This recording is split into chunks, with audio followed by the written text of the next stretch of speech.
the Untitled Anarchist Seagull channel, where we're gonna play some Civilization VI, and we're going to continue on with the immortal science of Caleb Muppet, who was just about, if you were here last night, rather, you'll remember that he was just about to tell us just how little understanding he has of the concept of imperialism.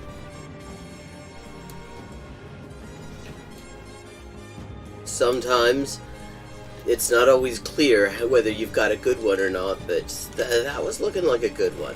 So where we just left off, I just got done in... Hello, Adam. I just finished invading Germany, and now it is time to finish off Rome.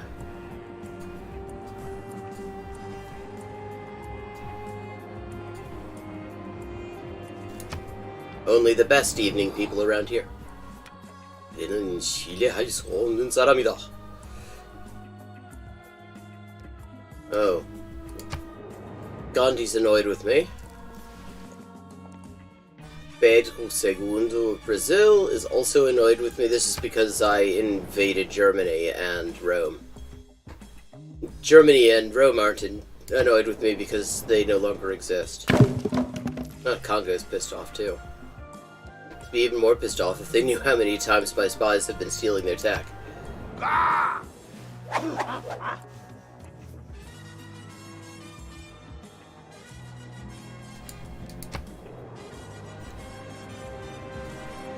That's an excellent idea, although I took over Rome a long time ago.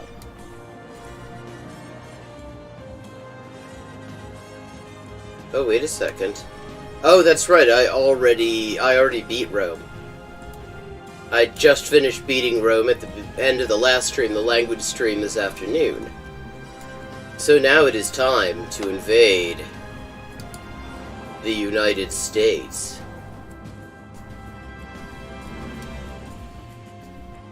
Campinas.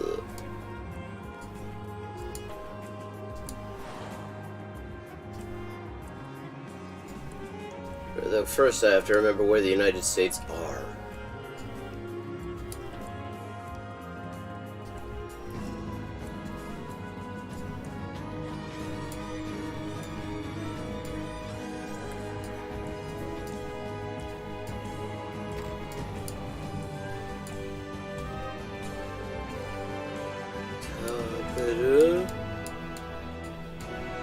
Moskva. Oh, there's Russia. Parma, Ilomancy. Agra. Chennai. Hell, this is... Come on. I know this is making for very exciting... here we go. There's Washington. Excellent. Washington's turn.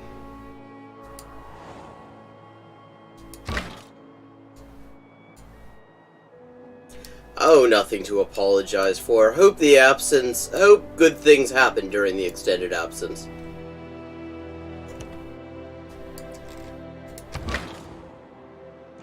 Okay. Need to produce things in Vahakuru.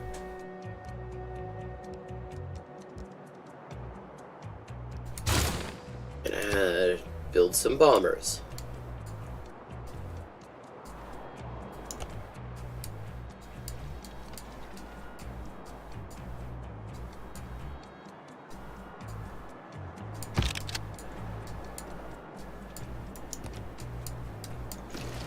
Okay. Oh, China's also annoyed.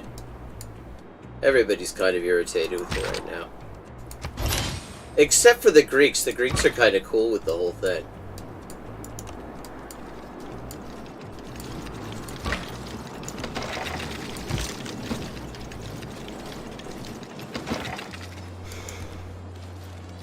Decided to do obscure Finnish place names as my theme this time.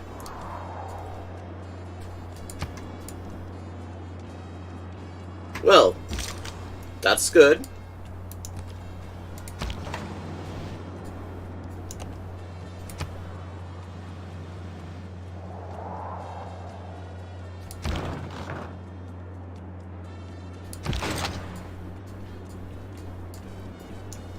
Okay.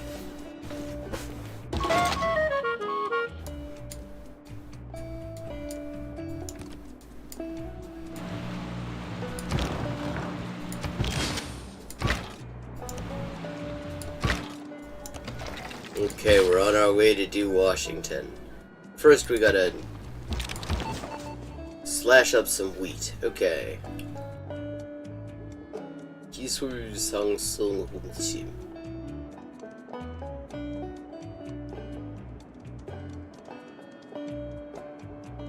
Yeah, I wouldn't mind if you did. It's a Saturday night. It wouldn't exactly be unusual for somebody to be a little bit pissed on a Saturday night.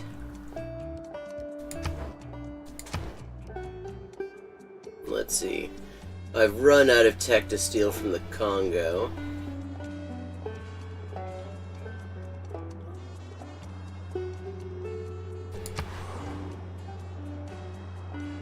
No, can't steal any tech from Greece either. How about India? No tech to steal from India. Or from Brazil. Let's see, what about China? Nothing there either. Wow, I'm actually more up to date on tech than I usually am.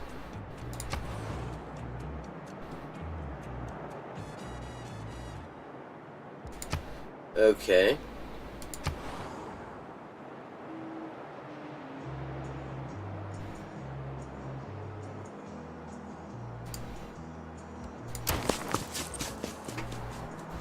There we go. My infantry, get them coming over.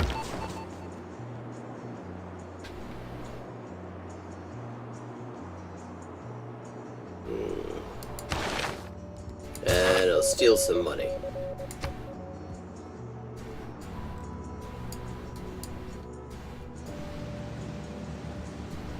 And now I'm in turn 390 of 500. Oh, Russia's also annoyed with me. 난 평생 많은 것을 봤지만 그대 같은 비열한 지도자는 처음 봤어. 그대가 수치로움을 느낄 때가 됐어.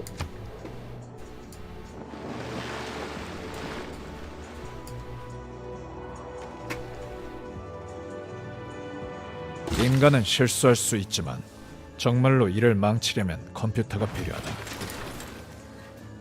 Okay, we've invented the computer.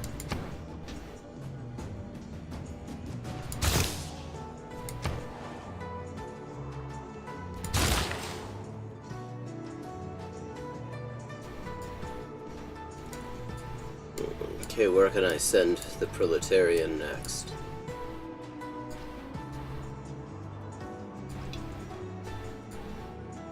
Oh. Oh, that's somebody else's horses.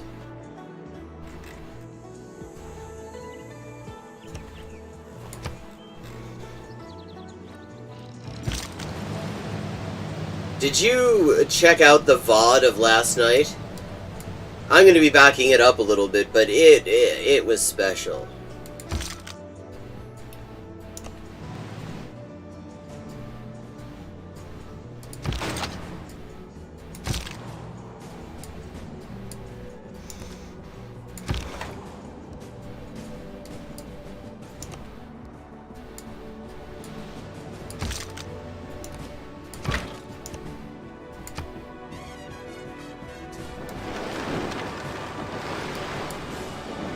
Oh, well, I'll be backing it up.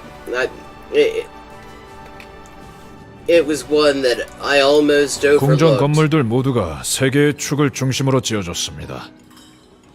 사방으로 있는 모든 것들이 이 궁전들로 대표되는 중심점을 축으로 삼습니다. I just built a wonder of the world.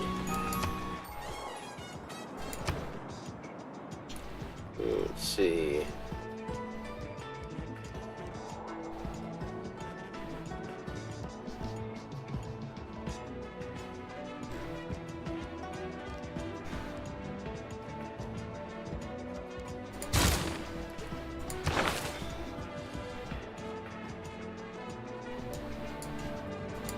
경제.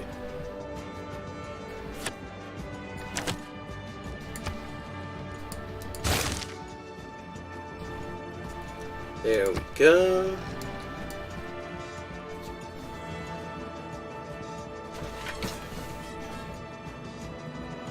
우리가 정복하는 것은 산이 아니라 Everest. 우리 자신입니다.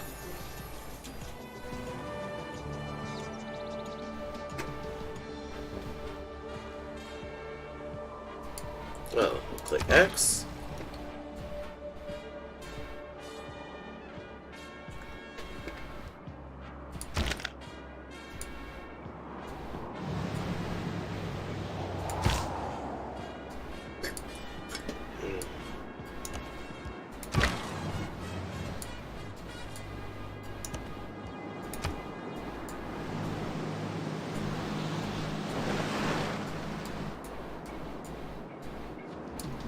Ah, okay. Oh, that's unfortunate. Washington is far inland. There's something else nearby. So I like to 지금 attack these 거칠게 places from the 수행된 sea. 괜찮은 계획이 일주일 후에 완벽하게 수행할 수 있는 계획보다 훨씬 좋다. Rapid deployment. And okay, we get to a trade route.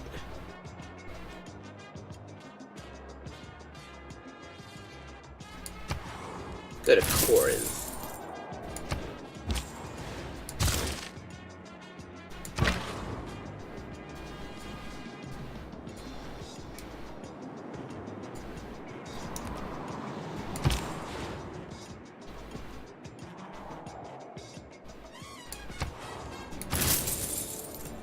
There we go.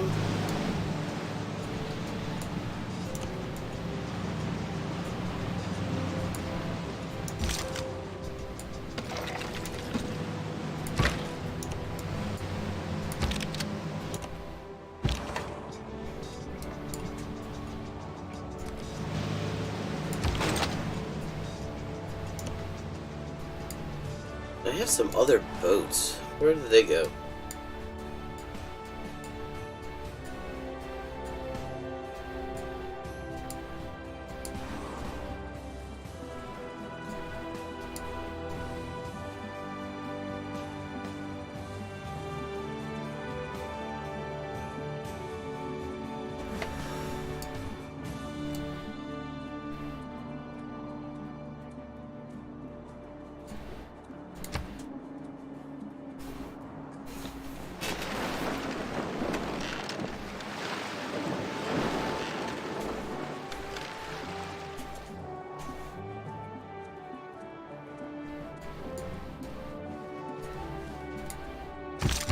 의사소통에 있어 가장 큰 문제는 소통이 진행되었 Okay, electronic communications, and we successfully stole some money off of the Congo.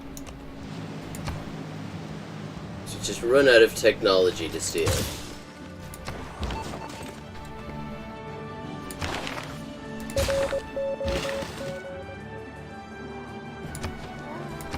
Have a little farm.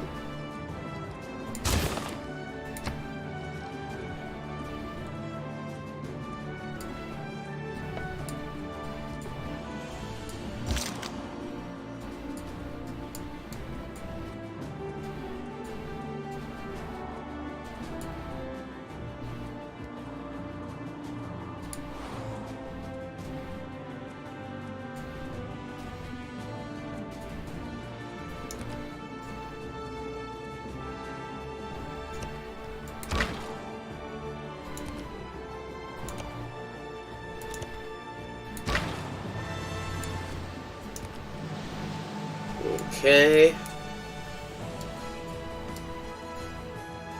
Go at it two ways.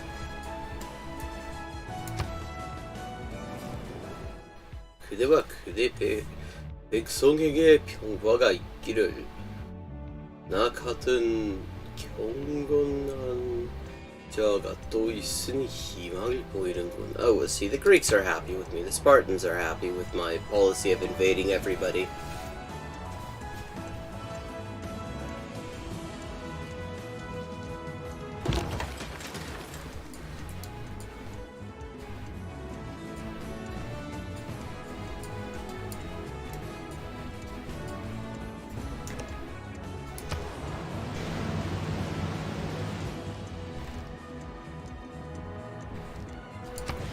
Okay.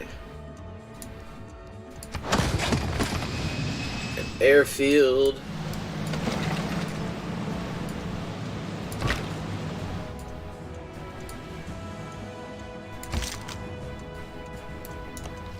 Hey, Phoenix, how you doing? We're about to invade the U.S.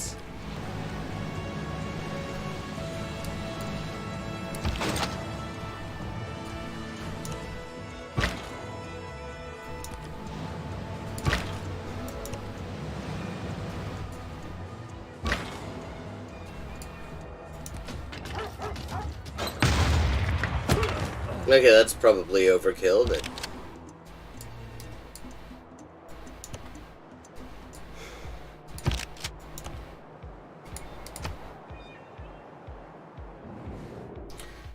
지구를 파괴해는 교대와의 행동 그때만 아니라 주변 문명에게도 영향을 준다는 것을 예시하고 싶소.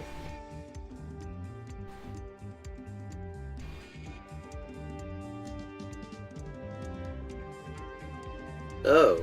Okay, the US is happy with me.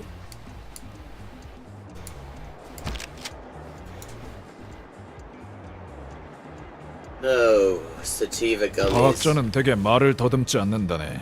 메틸에틸 아밀로 페닐리움 같은 복잡한 단. Okay, there we go. I've got chemistry.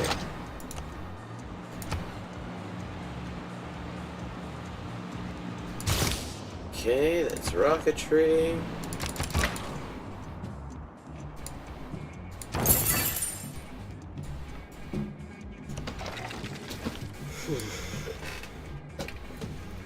Yeah, the gummies sound good. I could go for some of that.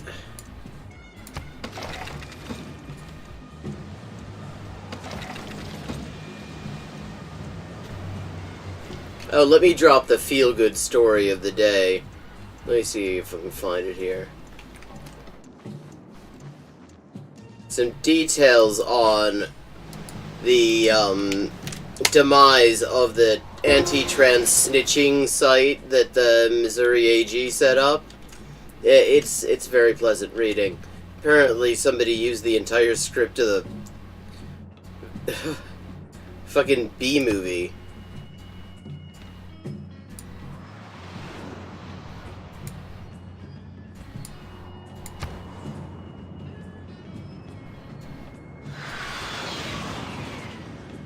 Okay.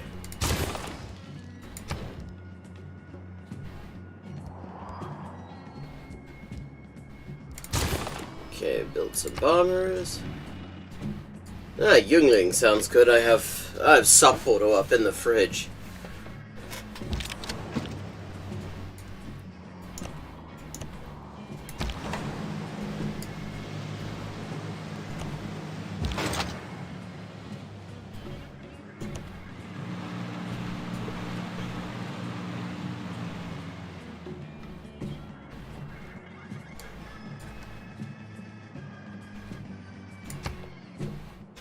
Χούτος τρέσας εσύ χώστε το χάιμα πέο γκέιν. Πέι έντι χάτι ματέος. It's a pretty basic lager, but it tastes good. It has sentimental value for me because the first beer I ever had was a Sapporo when I was in Japan.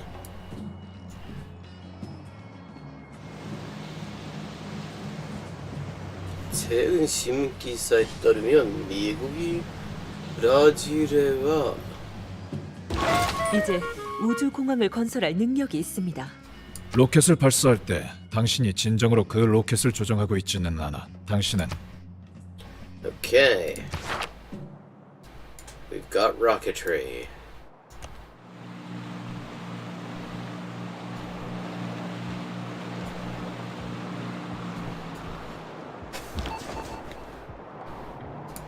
Keep stealing money.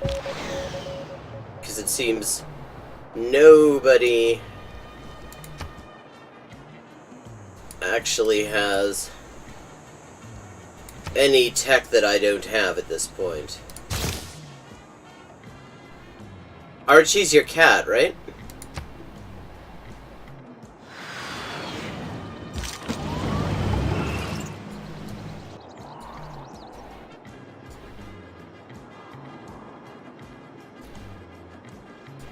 Oh, hell. Didn't see how that was going.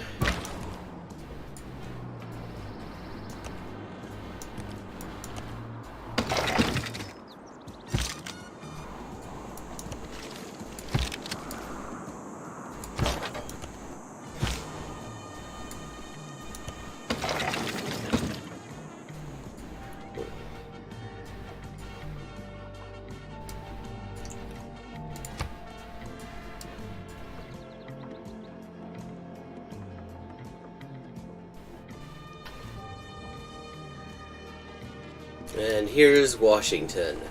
I have the game set on Korean.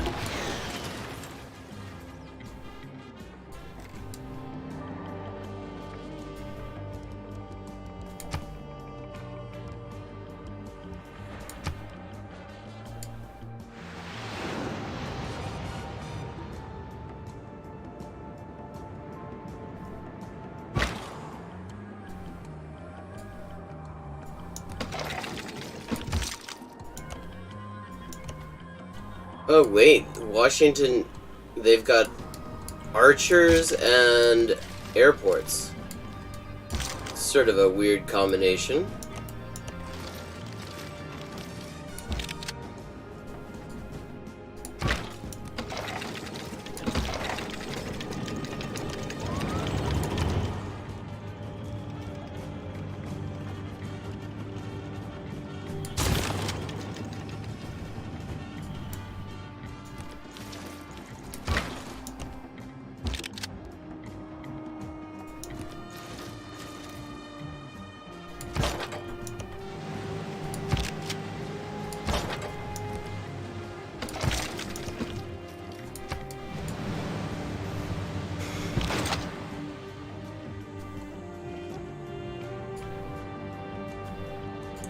Okay.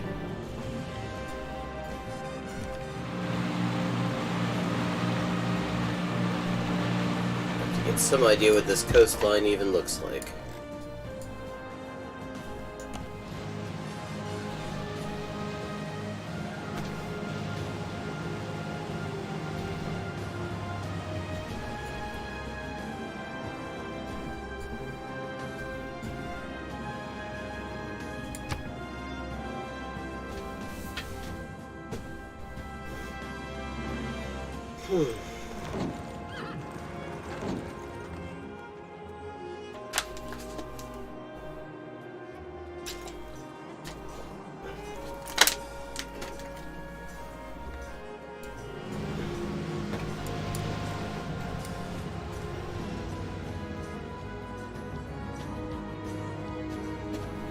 페트라는 인간이 황량한 암석을 장엄하고 경이로운 경관으로 Another wonderful wonder of the world.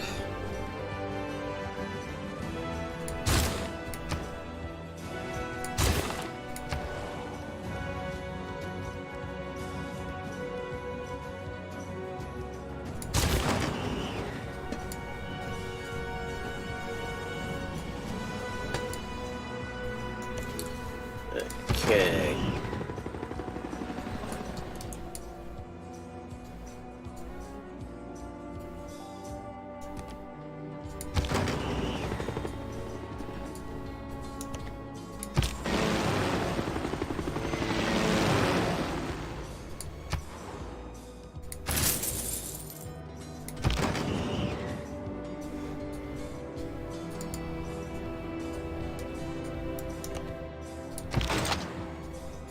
Oh, there's one of my other boats. Good. Get that over here.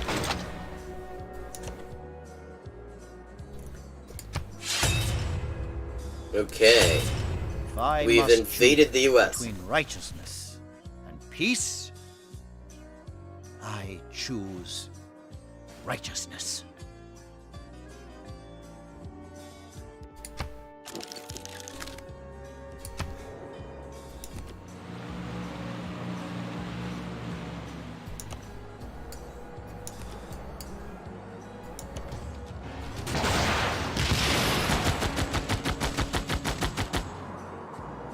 Oh, we're invading Buffalo first, it turns out. That's fine.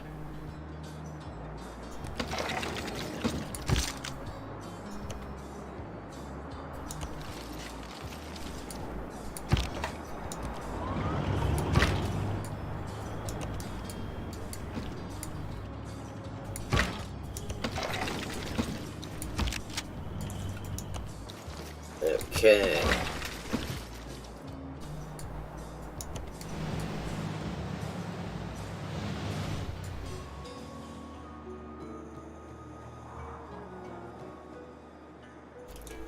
I spent a year or so ago when a year or so there when I was like 2. And since then I've been there a couple of times on the way to Toronto. Which seems to be the main thing Buffalo is for, is getting to Canada.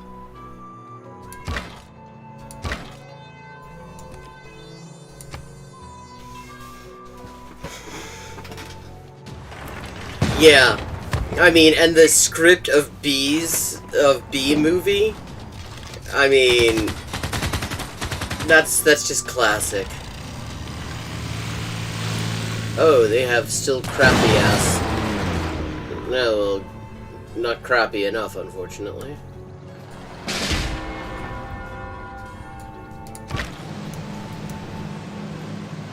Well, buffalo wings, definitely. 만약 당신이 방향을 변경하지 않는다면 당신이 Okay, guidance systems.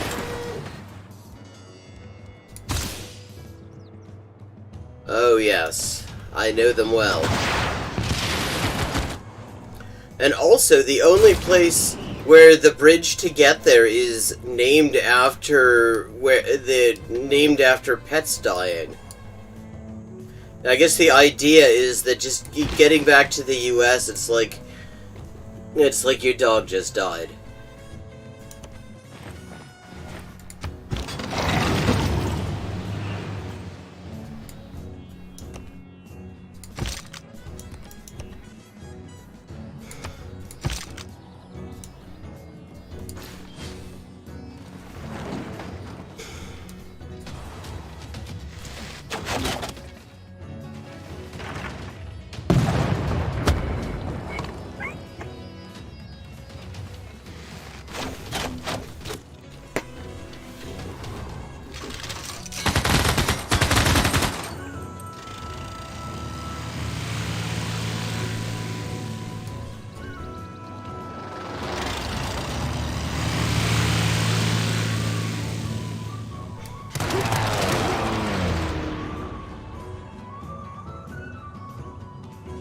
That I don't know, but the bridge from Buffalo to Ontario, to St. Catharines, I think it's called, is called the Rainbow Bridge. It's like, that's kind of spicy.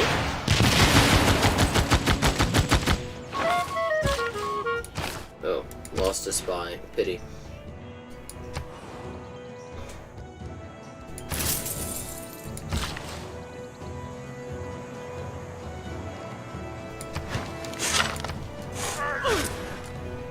I don't know, I can think of worse things to do with Marines than just have them do fucking tricks.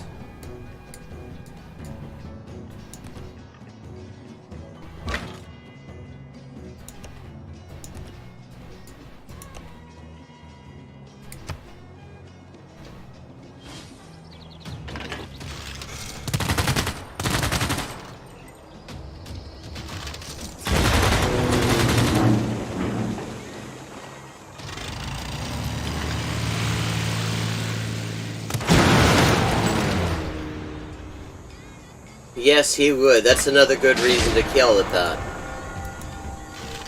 What a piece of shit he is.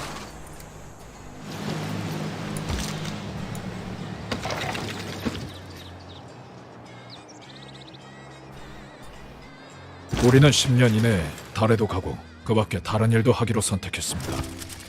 Okay, we just invented the space race. And now we've invented social media, so everything's about to go to shit.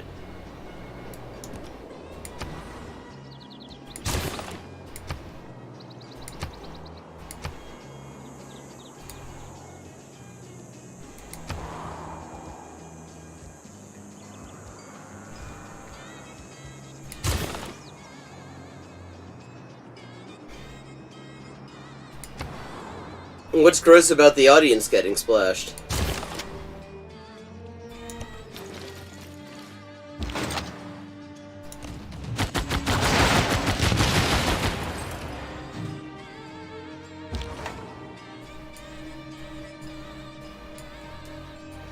Oh, well, yes, I guess it is water with whale shit in it, but then so's the water at the beach.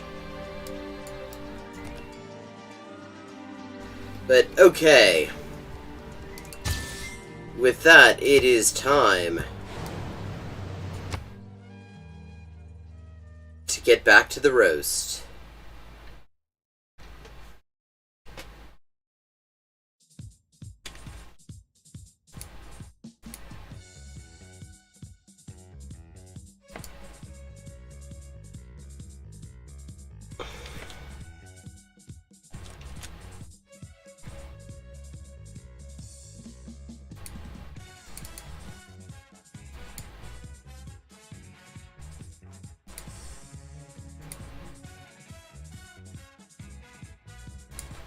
Okay, start recording because this shit is content. Kid has been trying to make a deal with America for 3 years.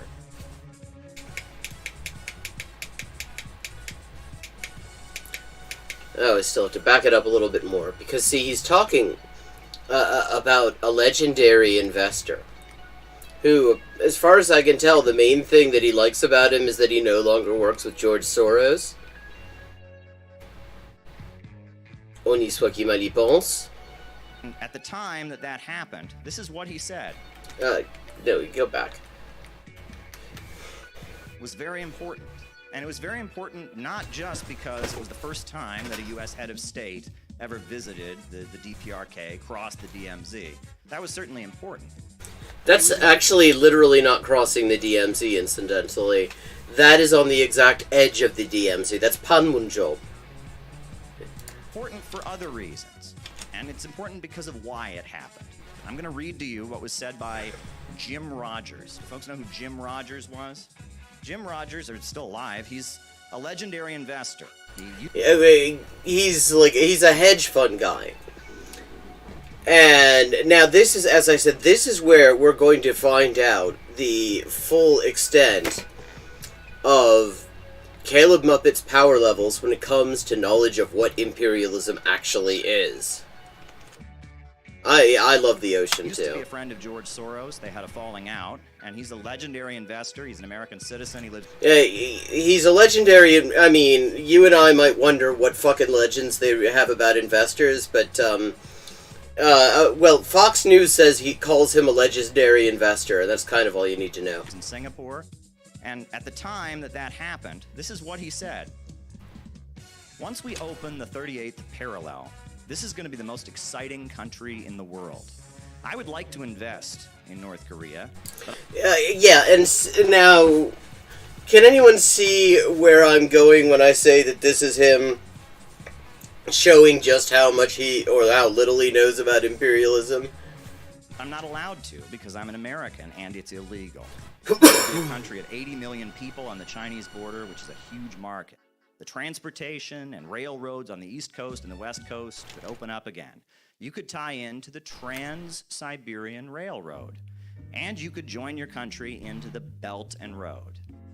Take away the soldiers, let the people come and go their own selves, or with their capital and expertise and anything else. Kim Jong-un is making dramatic changes. The kid has been trying to make a deal with America for 3 years, and Obama cut it back. The bureaucrats in Washington cut it back when he was trying Yeah, I mean, and here's the thing. He wanted to sign a peace treaty. Now, when you have a billionaire... Kim Jong-il did, too. How excited Kim Il-sung did, too. to be able to do business with the most communist country in the world. Yeah, and, I mean... Let's just ponder that for a second. What makes the DPRK the most communist country in the world? Because, I mean... I'm not seeing it, and he's not explaining it. And the reason he gives is because he sees that it could tie in to something called the Trans-Siberian Railroad and something else called the One Belt, One Road Initiative. That's because at the same time that our Western capitalist economy is crashing and burning, the Trans-Siberian Railroad, incidentally, isn't some novel thing, and it's not that it could tie into the Trans-Siberian Railway. It already literally does. You can take a train on... there is a sleeper carriage that goes like twice a month from Moscow to Pyongyang via the Trans-Siberia. There's a branch line after Vladivostok that goes to Pyongyang. There is an alternative economy, and many of the other speakers who spoke today very articulately explained it. There is this other alternative That wasn't the guy before him who was not very articulate. economy that is emerging. And so I'm going to explain what needs to be explained, what used to be considered Marxism 101. Okay, the Marxism 101, so he's going to explain how the reason that fucking capitalists salivate over the DPRK, just like they salivated over the Soviet Union, incidentally, just like they salivate over Cuba, is that is basically the capitalist holy grail. Getting in at the ground floor on something that is guaranteed to be big, because whoever gets to buy up the economy of the DPRK is going to be buying it cheap and selling it very dear. Oh, sorry to hear that, Phoenix. That sucks. About why it is that our Western capitalist economy is crashing and burning. And in order to do that, I'm going to have to do some math. And I hate math. Do you know why I hate math? Because I grew up in America. I went to public school in the United States of America, and I have spoken with... Yeah, because nobody outside of the U.S. has ever hated maths. Nobody. You know, you go everywhere else they just absolutely fucking love maths. People who taught math in other countries. The way we teach our kids math here is wrong. It's memorization. It's not effective. You're not training people to actually do mathematics effectively. But you need mathematics in this world. Sometimes you have to measure things that are objective rather than subjective. What the fuck's up with those get shoes? A clear calculation. So I am going to, at risk of embarrassing myself, because math was... Well, in for a penny, in for a pound. Yeah, I mean, the DPRK, the reason of fucking... this is literally the whole point of imperialism. The whole point of imperialism is so that guys like Jim Rogers can get their hooks into the economies of countries that previously were not accessible, because there's low competitive pressure at that point, and therefore very massive profit margins.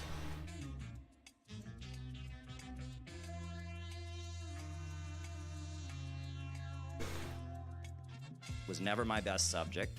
I'm going to do some mathematics here on the board for you to explain the problem. You're a factory owner, you're making a product. You are going to need the material through which that product is purchased, or is made, the manufacturing materials. So that'll be A. The manufacturing materials. And you're probably going to need to transport the product to where it's sold. They cut something out, so I'm guessing he was writing this on the whiteboard before and he fucked it up. There's a jump cut in here. And you're also going to have to pay your labor costs. Labor costs are represented by C. And then when consumers purchase the product, they're going to pay a final price. And that final price is D. However...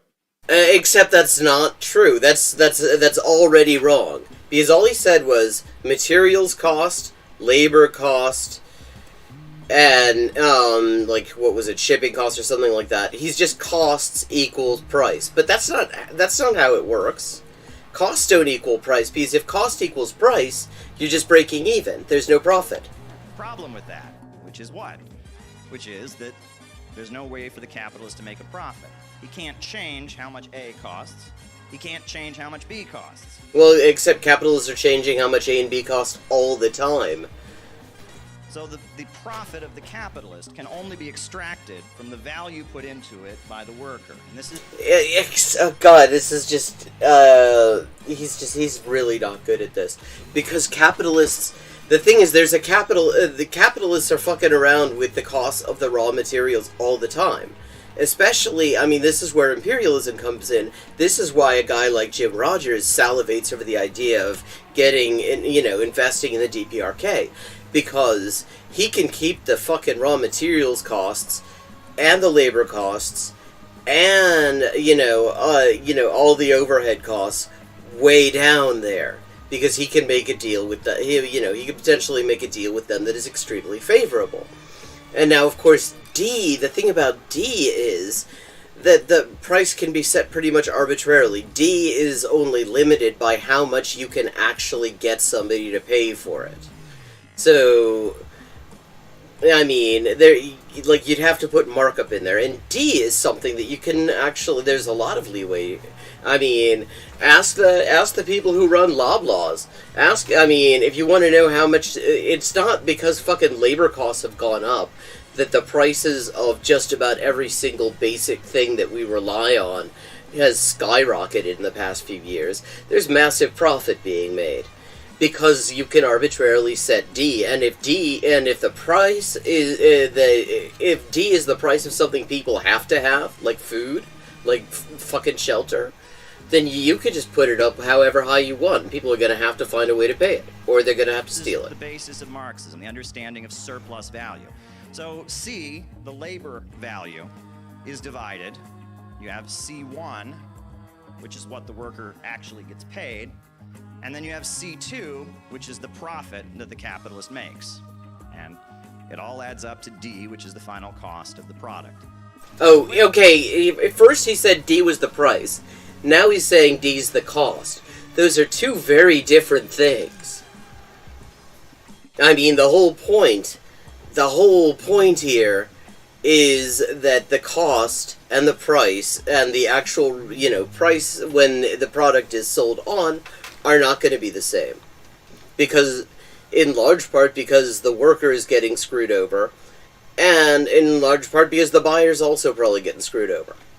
The way people in the United States who talk about Marxism generally talk about this is they say, well, this is unfair. They say the worker is not getting paid the full value of his labor. And that's true, and that's an important part of Marxism. But they're missing one of the what's the but? important points, which is not just that it's unfair, and then people argue, well, what about the employer? He put up the money, doesn't he deserve to be? That's all a distraction. Because the important thing to understand is this. C1 is always going to be less than D. That's the whole point. That's what you just said. That's the thing that you just said was a distraction from the thing you just said. That's literally, that's the point. The wages paid out to the worker are never enough to buy back the product that he produces. There is always more products created than there are wages paid out to the worker. And this is the built-in problem of capitalism, the problem of overproduction. That isn't where you get the problem of overproduction, though. And let's just pause to remember how he also calls people Malthusians for pointing out that overproduction exists. And it is always there in the capitalist economy. It never goes away. And they have invented all kinds of crazy mechanisms to try and deal with the problem of overproduction. Part of the reason that there is such financialization now is to deal with this problem. Part of the reason that the U.S. government has purchased billions and billions of dollars worth of cheese only to bury it in a cave in Springfield, Missouri, is to deal with this problem. It is an ongoing present problem, and it's a problem acknowledged by most capitalist economists. And the problem is not so much based on what he's got up there. That is an aspect of it. But the thing about capitalism is the only way you can continue to be making a profit is if production never stops. And if growth is constant because of competitive pressure and all sorts of other things. But the thing is that he actually, when you point at the thing that you would have to do here to address the problem of overproduction is reduce production while at the same time making sure that that workers aren't out of market for it. That's also what's called degrowth, which he says is also Malthusian. I mean, so... John Maynard Keynes said the problem was underconsumption rather than overproduction, but he was pointing to the same problem. The military-industrial complex in the United States is an effort to deal with this problem, to keep spending going. There's all kinds... Well, I mean, it's more than anything, it is actually a way to subsidize the R&D of the high-tech industry. Kinds of mechanisms that they've dealt with and invented to try and resolve this problem, but they still don't resolve it. I mean, the main one that he completely forgets to mention, of course, is planned obsolescence. But it gets worse. It gets worse because of something else. Right? So we talked about this is the supplies, A. We talked about how this is the shipping, B. C is the labor cost. What is the capitalist always trying to do? He wants to maximize the amount of profit he makes. And one of the main ways they do that is with what's called labor-saving technology. Get rid of workers and replace workers with machines. So essentially, they're reducing... Which in itself is not actually a bad thing, except that in capitalism that means the worker gets screwed. the percentage that C is into the overall cost. As they eliminate workers from the process of production, as there's fewer and fewer workers involved, as machines take the place of workers, the role of C in production decreases. However, there's a little bit of a problem with that. As C goes down, C2 also goes down, right? As C decreases, C2 also decreases. And as the role of the worker in production is reduced... Well, it depends. Whether C2 decreases has a lot to do with what your final sale price is. Because the thing is, I mean, what we're actually seeing in the U.S., in a lot of places, is a polarization of production. So, they're sort of eliminating the mid-range in a lot of areas, specifically because it's just understood that there are ever fewer people in the mid-range, so you have production increasingly polarized between cheap shit and expensive luxury status symbol bullshit. And if your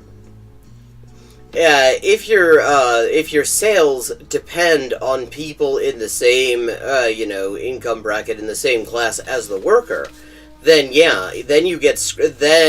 there's a limit to how much you can push down C and still be making a profit when you sell the thing. But if you're making something that your workers are never going to be able to afford anyway, if you're making like really expensive shit, if you're making like fucking Teslas or something like that the people who make them are unlikely ever to be able to smell, then that isn't so much of a problem. The rate of profit that the capitalist makes goes down. And this is called the tendency of the falling rate of profit. Only human labor creates value. And this is something that Adam Smith acknowledged. This is something some of the popes even acknowledge. Human labor creates all value. And so when you reduce the role of what kind of popes? Are we talking about people named Pope? Created decreases, and the ability of the capitalist to extract surplus value also decreases. So this causes the capitalist to have to... And this is precisely, incidentally, why capitalists salivate over untapped markets. That is why Jim Rogers wants to get his hooks into the DPRK. Because that's at the ground floor. The margin is huge when you're at the ground floor. Because you can always on-sell it. You can always act as an intermediary. There are a million ways that you can end up making a shitload of money exploiting somebody else's economy that was largely created by a state you're trying to get rid of. If you do this. Churn out even more products. Because he's making less and less of a profit in the overall product. He's making less and less of a percentage, so he has to churn them out. So this problem of the worker never being able to buy back what he produces and more products being created than are necessary, this problem becomes exacerbated. And this points to what is understood to be the deeply irrational nature of the capitalist system. I mean, it is just so ridiculous hearing him talk about overproduction. I mean, it's like, yes, overproduction is a thing that exists, but when other people acknowledge that, like people who have much more claim to be talking about communism than this fool, he calls them Malthusians. National society, self-driving cars would be a great thing, because this job, this labor that human beings engage in, called driving, would not be necessary anymore. Or you could just have fucking public transport. Artificial intelligence and sensors, we'd be able to have all the people involved in driving, Uber drivers, traffic courts, truck drivers, they would all be able to do something else. And labor could be expended elsewhere. We'd have a wealthier society. Yeah, I mean, you could spend all the money on the fucking ambos, paramedics, and emergency physicians you'll need to deal with the fact that these self-driving cars always have this habit of just sort of running over people. And some of them have shown a worrying propensity to specifically run over black people. But under capitalism, self-driving cars would lead to riots in the streets. And this is the problem with capitalism. This is Marxism. This is what Karl Marx wrote. I'm going to read you from the Communist Manifesto. One of, like, the two things by Marx he's read. In these crises, there breaks out an epidemic that in all earlier epochs would have seemed an absurdity. The epidemic of overproduction. Society suddenly finds itself put back into a state of momentary barbarism. And why? Because there's too much civilization, too much means of subsistence, too much industry, and too much commerce. And how does the bourgeoisie get over these crises? On the one hand, by enforced destruction of the mass of productive forces, and on the other, by the conquest of new markets, and by the thorough and more thorough exploitation of the old ones. Yeah, which is also known as imperialism, which is what your legendary investor Jim Rogers is drooling to get on with. He's feeling that the U.S. is hindering him at doing imperialism well, because the U.S. has decided to use economic warfare to crush the DPRK in order to punish them, mostly for successfully resisting the U.S. and also for the fact that they don't just let foreign capital go and buy up their entire economy. That is to say, by paving the way for more extensive and more destructive crises, and diminishing the means whereby the crises are prevented. Now, that and since Marx wrote that, things have changed a bit in this regard, because this is a big part of why there's so much consumer credit out there. Because, I mean, what's happened a lot of the time, the reason people are in so much debt, is that instead of giving people pay rises, the ruling class just sort of loaned the difference between your wage adjusted for inflation and your actual wage to you, and they get it back at a profit. And that is one of the ways to deal with... Well, I mean, there's two different kinds of overproduction, really, fundamentally. Because you've got, like, so there's objective overproduction, where you've simply got way too much of the thing, more than anyone will actually want, even if everybody was able to afford it. Like, there's only so much fucking milk that people are going to drink, even if it was free. There's a limit to that, where it's going to be saturated. And then there is the kind of overproduction where it's just more than, where actually it wouldn't be overproduction if people could afford the product. And he's kind of conflating those a bit. This particular passage is very important. When you have a crisis of overproduction, when the worker cannot buy back what they produce, when the role of the worker in production is being reduced, when people are hungry and starving because there's too much food, when people are homeless because there are too many houses, when people are hungry because too much food is being produced, what do? Well, first, you engage in destruction of the productive forces. And on top of that, you conquer new markets. And you engage in more thorough exploitation. I mean, he just quotes him word for word. It's very clear that he just does not have any real idea what any of those things means. So what is he talking about? The enforced destruction of productive forces. That's called degrowth. No, it fucking isn't. That's literally not what it is called. That is the exact opposite of what it is. He still doesn't know what degrowth is. That's called. And what is the conquest of new markets? That's called war. Well, no, not necessarily. War is one way of doing it, but your man Jim Rogers doesn't seem to be interested in doing it by war. Because the thing is, you can actually often manage to do imperialism without shooting at people if you buy off the right people. And what is more thorough exploitation of the old ones? Driving down our living standards, reducing consumption, grinding people into poverty, austerity. And that is what we are living in this time. We are living in a capitalist crisis. And the only way out under capitalism is to move toward fascism and war and impoverishment to save. Yeah, and that's why Caleb's just gonna move towards fascism. I mean, and he's really conflating. There's the fact that there is a kind of overproduction that has to do with producing more than anybody needs, as opposed to more than what anyone can afford, is an important distinction, and he loses it quite on purpose. Because the thing is, when it comes to a lot of things, we have the objective kind of overproduction, like food. We produce more food every year than 2 billion more people than we have could eat. Like, literally, even if the food were free, there would still be leftovers. And it would spoil because it's perishable. We have overproduction in housing. There are more, even if housing was free, we would have houses left over in the US. If housing was free and everyone could move into it, and everyone who needed a place to live did move into what was available, what was empty, we would still have housing left over. I mean, and in a number of other areas, we have this overproduction, objective overproduction, where it is not to do, it's exacerbated by the fact that a lot of people who actually need the stuff can't afford it because they're not paid enough, and it's priced too high. Which kind of are two different ways of saying the same thing when you get down to it.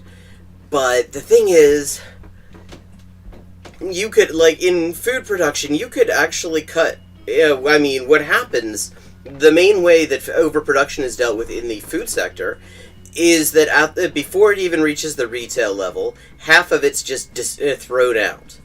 And Amazon has a thing, they have, like, special truck routes where they drive off products that are perfectly good. They don't have a sell-by date. They're totally functional. But they've been on the shelves too long, and so they're being destroyed in order to keep the prices up. Their system. This is Marxism, what I'm preaching here. What I'm No, it isn't. right here is just basic Marxism. Go read It's basic, all right. R. Palm Dutt, you go read William Z. Foster. This was pretty basic stuff. Pretty basic stuff. However, while the capitalist system doesn't offer a solution to the crisis, Marxists have a solution. And what does the Communist Manifesto say the solution is? God, does he think this is the only thing that Marx ever wrote? It isn't even the most detailed thing. I mean, you never hear him quoting Capital, or, Anti-Düring, or, the Feuerbach Theses, or whatever. It's always the fucking Manifesto. We have seen above that the first step in the revolution by the working class is to raise the proletariat to the position of the ruling class. Okay, and this is a section that if you read the foreword that was added by Marx and Engels after the fall of the Paris Commune, they said they didn't stand by it. They would have written it totally differently if it had been written in the light of what they saw in the Paris Commune, which they considered the first attempt at the dictatorship of the proletariat. They distanced themselves from what he's quoting here, and he uses this quote all the fucking time. Win the battle for democracy.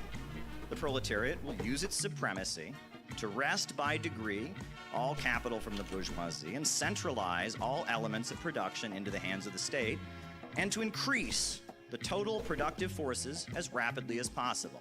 Yeah, and what they specifically said in their foreword is that the commune showed that you couldn't just use the ready-mades, the available state machinery, the existing capitalist state in order to do all this shit. Because the capitalist state is designed to do a specific thing, and it isn't to help workers.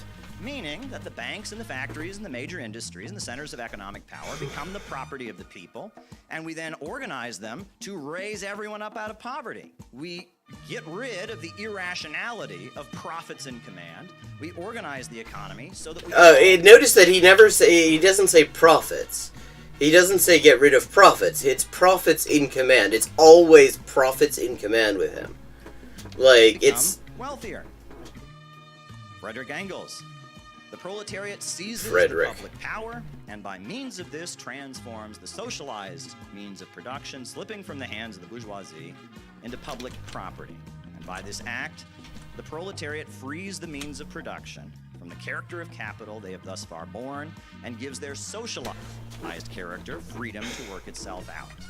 Socialized production upon a predetermined plan becomes henceforth possible. Yeah, and again, this is from a section that they didn't actually stand by. They because the thing is, unlike Caleb Maupin, Marx and Engels actually learned from their mistakes. They were they actually watched how this stuff played out, and when it turned out it didn't work the way they thought it was going to, they made corrections. He's only read one fucking book, and he's incapable of even acknowledging that he does make mistakes, because actually it's not really a mistake, he's just full of shit. And that's what socialism is. Socialized production upon a predetermined plan. We abolish the anarchy of production, the chaos of the market. We put human reason and rational planning in control of the centers of economic power. And in order And notice that we're leaving out the working class completely here, as usual. Society becoming a lot wealthier. This is Marxism. No, it It's isn't. not the Marxism you get on YouTube, but that's Marxism. Well, you're on YouTube right now, motherfucker. And what is the ultimate goal of Marxism? The ultimate goal is to build a world with so much wealth and so much abundance that the need for a government itself can fade away. We can have prosperity, and this is how Marx describes that ultimate stage. This is from the Critique of the Goethe Program. He writes...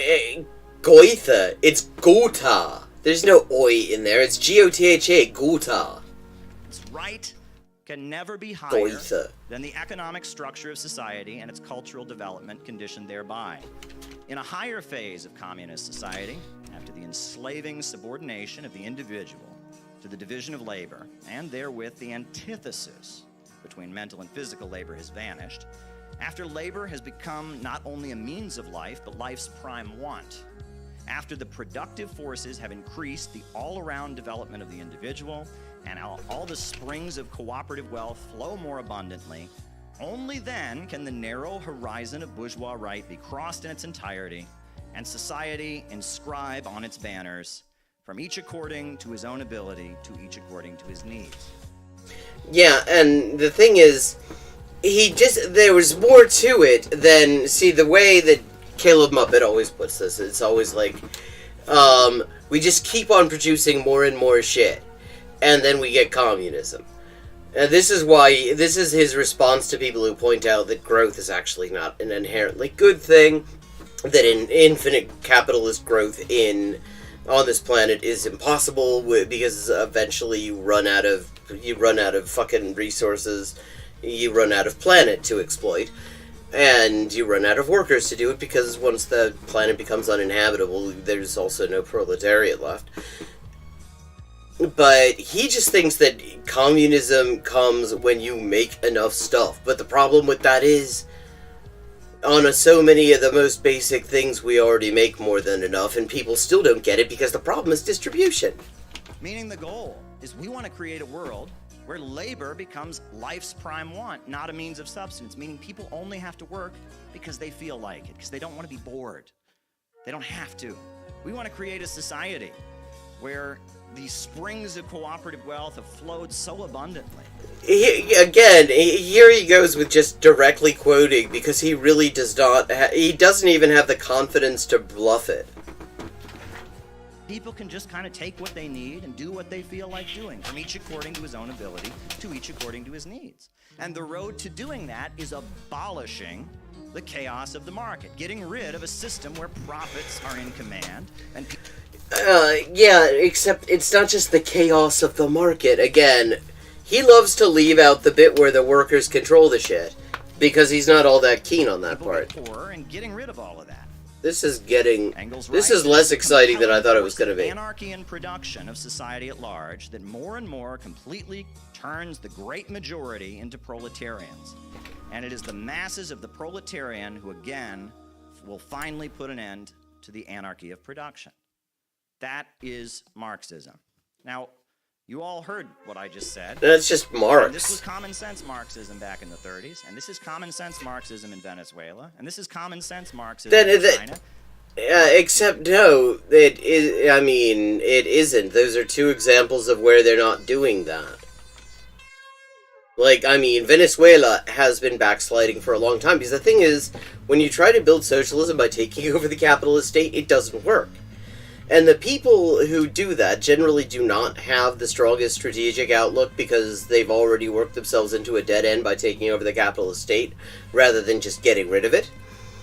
And so the only things they can think of doing basically involve making compromises with the ruling class locally in order to get them off their backs, in order to maintain state power. And so they end up changing sides. And I mean, China's doing the exact opposite as well. I mean, they've fucking decided to create their own de novo capitalist class. These are not great examples. I mean, and that does not change the fact that both of them have actually managed some really serious economic achievements and improvements in living standards over the past couple of decades. That is true. But the idea that this is how you get communism, they're both perfect examples of how that doesn't work. You listen to the people in the United States who currently call themselves left, they are preaching something completely different. Something that is so different from what here I we go. just espoused there. I don't even need to get into detail about what it is. But we should talk about... Okay, let's hear about the...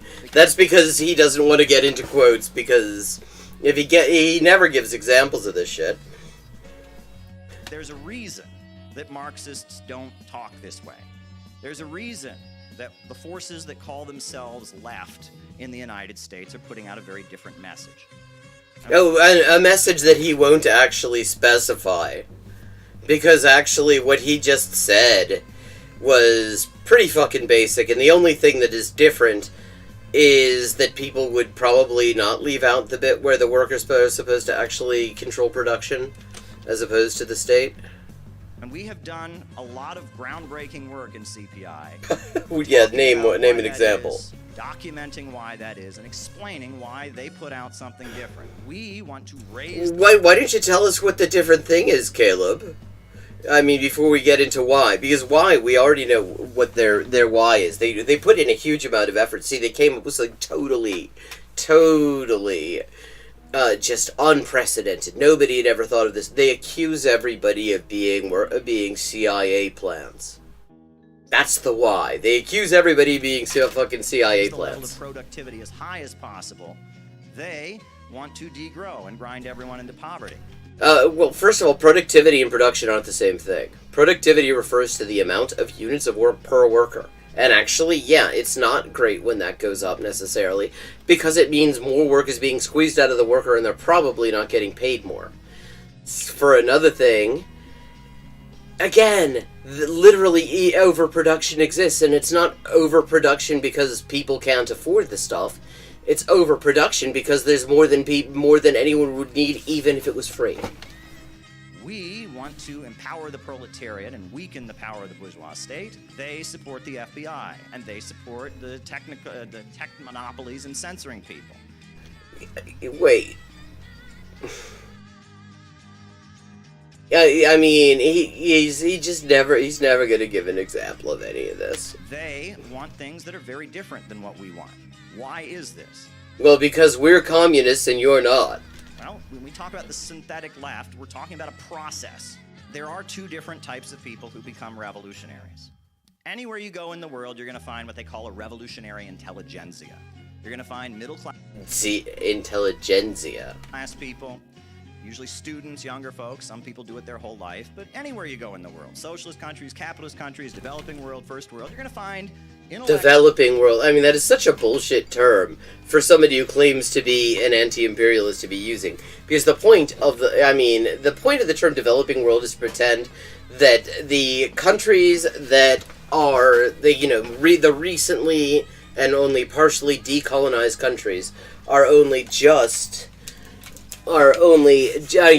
catching up to the, major capitalist economies. It's not true.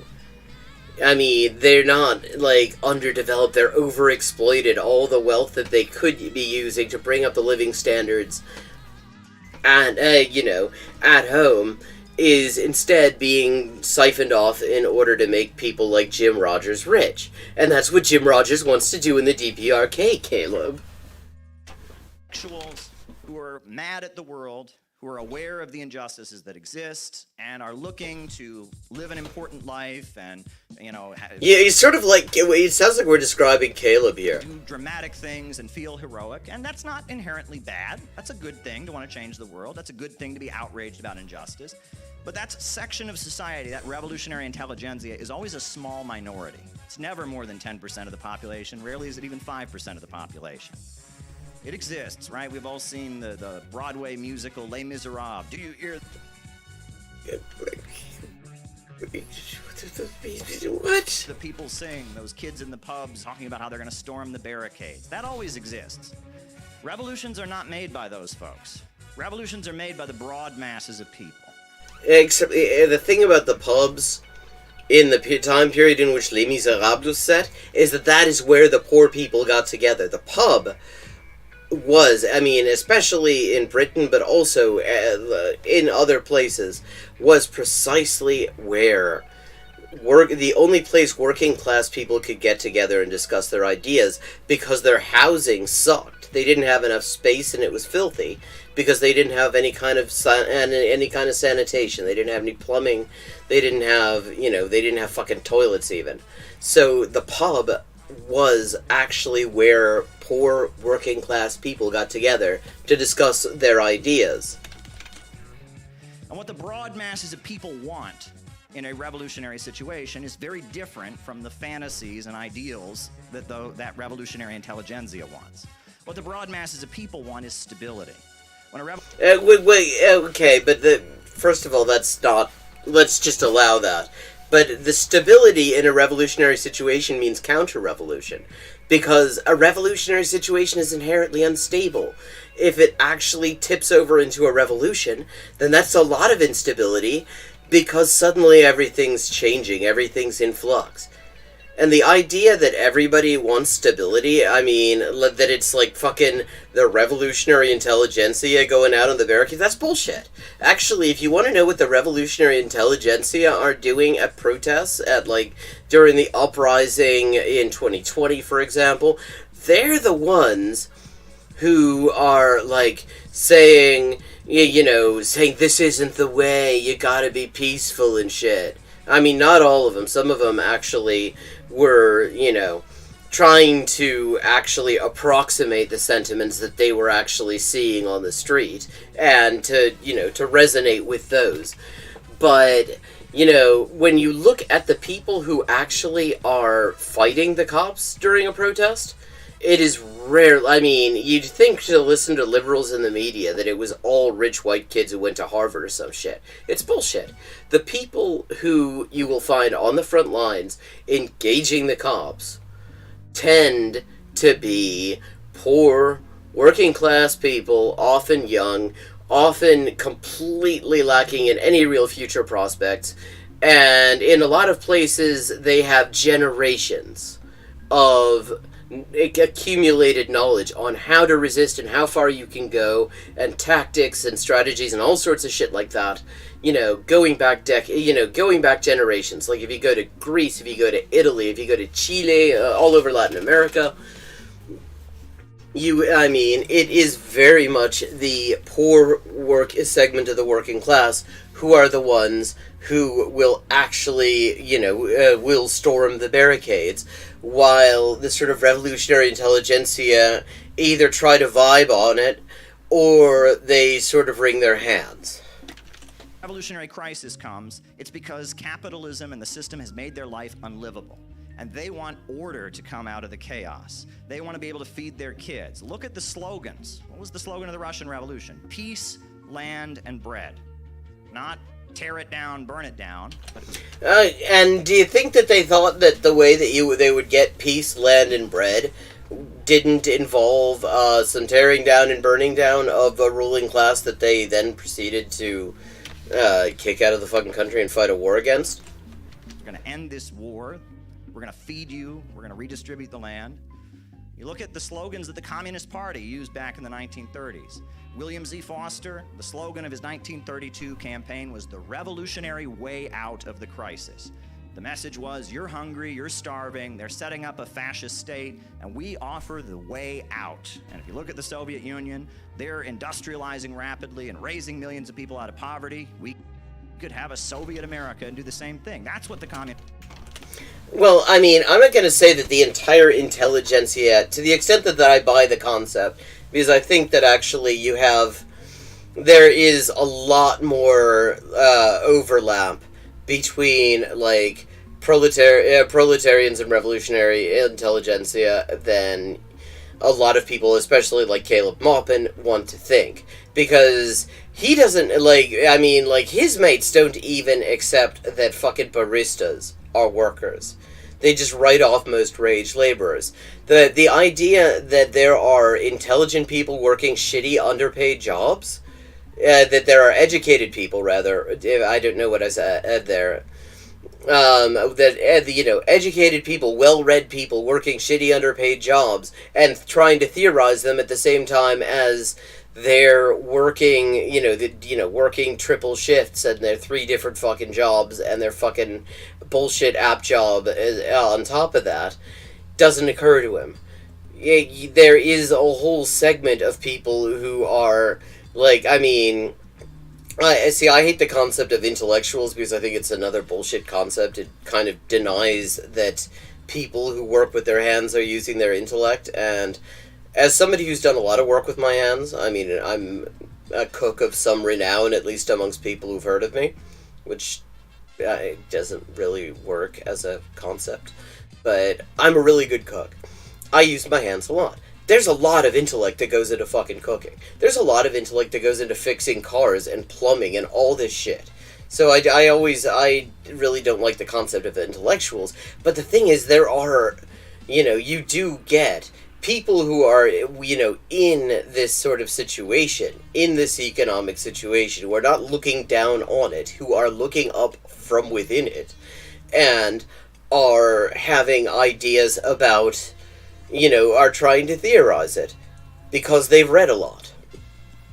I mean, that's actually kind of the norm. Like, I mean, even in academia these days, I mean, you look at the fucking adjuncts who are making less than minimum wage a lot of the time. Those are not people who are necessarily... the question to me is not whether they... this actually kind of dovetails nicely with a stream that Black Anarchic Reacts did like 2 weeks ago.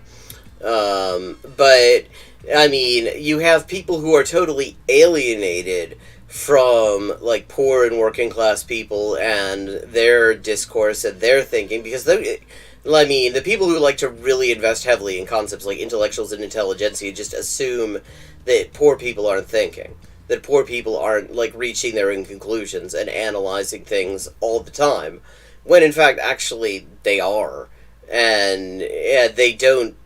And their conclusions they reach are dramatically different and actually in many ways more radical than a lot of the stuff that you find amongst sort of more comfortable people, like Caleb Maupin, with his fucking well-paid RT job, with his, like, upper middle-class upbringing, who learned about poverty by visiting Ecuador.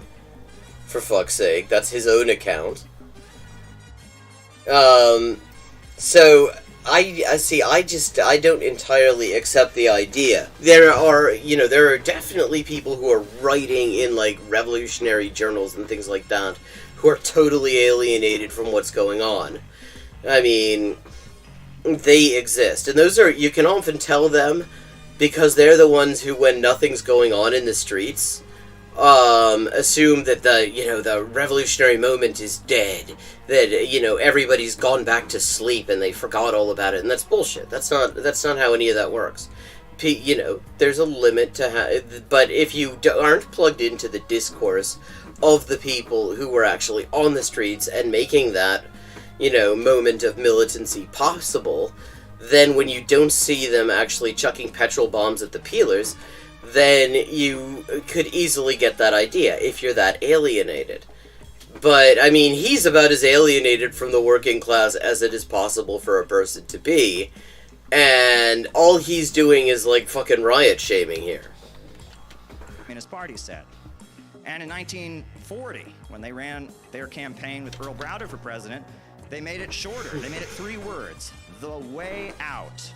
The way out. Because they were understanding that, yeah, they had the revolutionary intelligentsia, they had the middle class elements there. And exactly how successful were they on this bid? Like, how many people chose the CPUSA's way out? But their goal was to organize the broad masses of people who were suffering. And their goal is for stability, not chaos. And that is the understanding and the brilliance of Bolshevism. Well, yeah, except this idea, this is more bullshit, because the idea is supposedly that anyone who accepts that things are going to get a bit wild if you reach a revolutionary situation, because the ruling class doesn't want to give up their power. They don't want to give up all the shit that they have that they didn't earn. They really don't, so they end up using a whole lot of violence, and things get a little bit fucking rock and roll as a result of that. That doesn't mean that the people who are, like, pushing towards a revolutionary change want there to be chaos, Caleb. It just means that you have to be ready for it, because it's inevitable. And it is basically, there's no situation in which the ruling class will just willingly give you their power and all their shit. It's not going to happen. They're going to fight you. The minute you're a threat, they will fight you. The reason they don't fight Caleb right now is because he's not a fucking threat. Was that Lenin got a group of revolutionary intellectuals to operate in a way that they could harness the energy of the broad masses of people. He got them out of... Notice that the broad masses of people are just there to be harnessed. Isolation, and into a situation where they could harness the broad energy that was there in order to take power. Yeah, so that's kind of, you said a lot there, because that's, so Lenin wanted to harness their energy in order to take power, rather than, say, letting them take power, which he was not really particularly keen on. He wrote about why.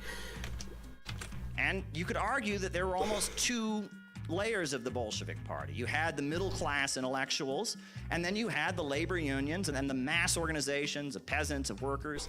Some people argue that Stalin kind of represented the linchpin between the 2 of them. He was from Georgia, from who argues that? A rural background. We'll talk more about him later. And also, let's just remember that his thing was robbing banks and during this period. So, I mean, again, with the stability and the shit. But he was also educated. He'd been to seminary school. He was a very good writer and speaker, and so he was kind of the linchpin between the broad mass organizations. He was involved in strikes, but he was also able to communicate and compete. We're going to leave out the bank robbing? I mean, there's nothing... Hey, there's nothing wrong with a fucking bank robbery. It's probably, I reckon, it's one of the better things he did. But it's interesting that he wants to he just sort of moves... Because this idea that real revolutionaries don't do shit. They just sort of stand in fucking hotel rooms, hotel conference rooms, and give speeches about things they don't really know much about. That isn't really borne out by the Russian Revolution. He was like the linchpin at the center of that. But after the Bolshevik Revolution, we know that, Lenin died, and there was a split between Stalin and Trotsky. Trotsky very much wanted to hold on to the revolutionary intelligentsia and their mindset. He put forward the theory of permanent revolution. Oh, wait a second. I mean, I'm far from being a fucking Trotsky stan, but I can't wait to hear what he's gonna say permanent revolution is. And the theory of permanent revolution was that the only good the Soviet Union had was that it could eventually march communism into where it actually matters, which is the West. He basically said, the West is the best. That's what he said. And now, no, that isn't what he said. First of all, the idea of permanent revolution, we'll leave aside whether Trotsky has practiced actually can be said to even really represent it well. I'm talking about in the U.S. and Britain mostly. Other places, there are places where Trotskyists actually do shit, and I want to recognize that. But there are lots of places where they don't, and in Britain they definitely don't. Well, except for cover-up, like fucking sexual assault by their Central Committee members.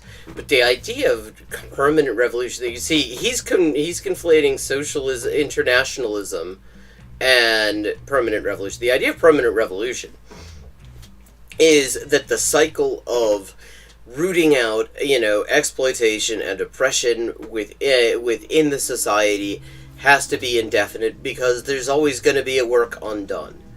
And the internationalism part was that obviously, and this is an area where they were actually quite, orthodox in the interpretation of Marx, even more in a way that Marx probably would not have agreed with. But the idea was that the way you get communism is to get the most advanced capitalist societies to go communist, to have communist revolutions. And at the time, that would have been Germany. That was the thinking. I mean, this is also what Lenin said, incidentally. So if you're gonna slag this off, then you're slagging off Lenin too. I mean, he can't get. Well, he robbed banks. I can't hold that against him. He robbed banks and he died, and eventually he decided to stop, micromanaging his generals and let them get on with winning the war rather than, occasionally shooting them, and, interfering in military affairs, which he clearly was not any good at. So you could say that was not bad. I mean, but then, one of the better things was where he died. That was kind of neat. That was based. When Stalin died, that was a really based thing he did. That the Soviet Union should just be kind of a military state, a holdout, so we can march communism. This is literally what Lenin said. Where it matters. New York City, he said, was the foundry where the fate of mankind will be forged, and many people look at Trotsky and say this was very much a self-hating Russian. This is a guy who spent most of his life... Except that he wouldn't have been considered Russian in Russia, because he was a Jew. And I don't think that is lost on Caleb Maupin, who always manages to find a Jew to hate on.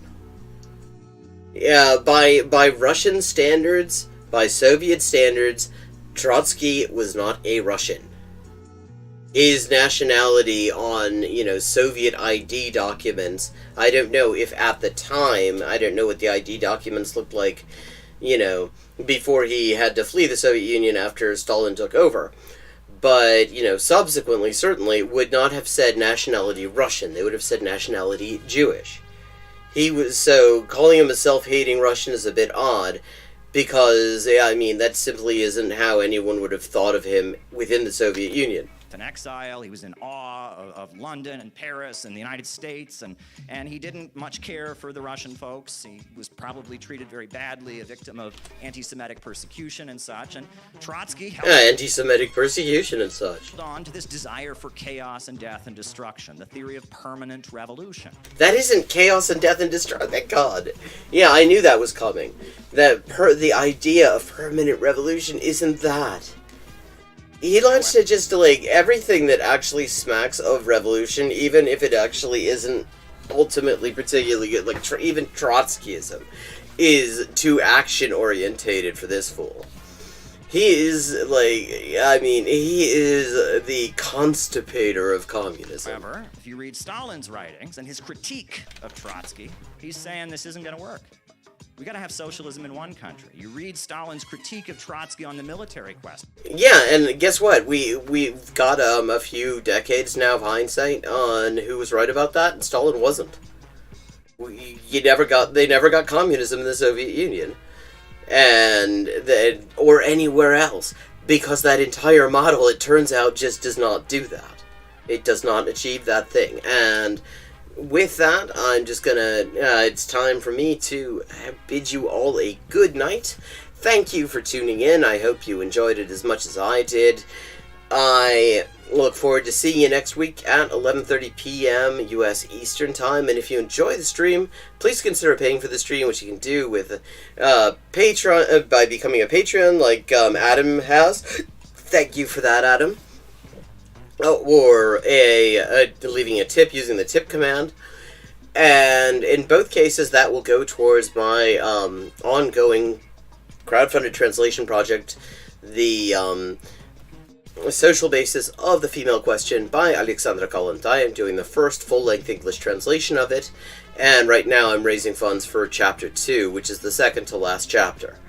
It's also the second longest chapter, because each chapter is longer than the last in this book. So I appreciate everyone who has supported that so far, and everyone who will support it in the future. And if there's also a Discord for to keep in touch in between streams, so let me just drop that link in there as well. Have a good night.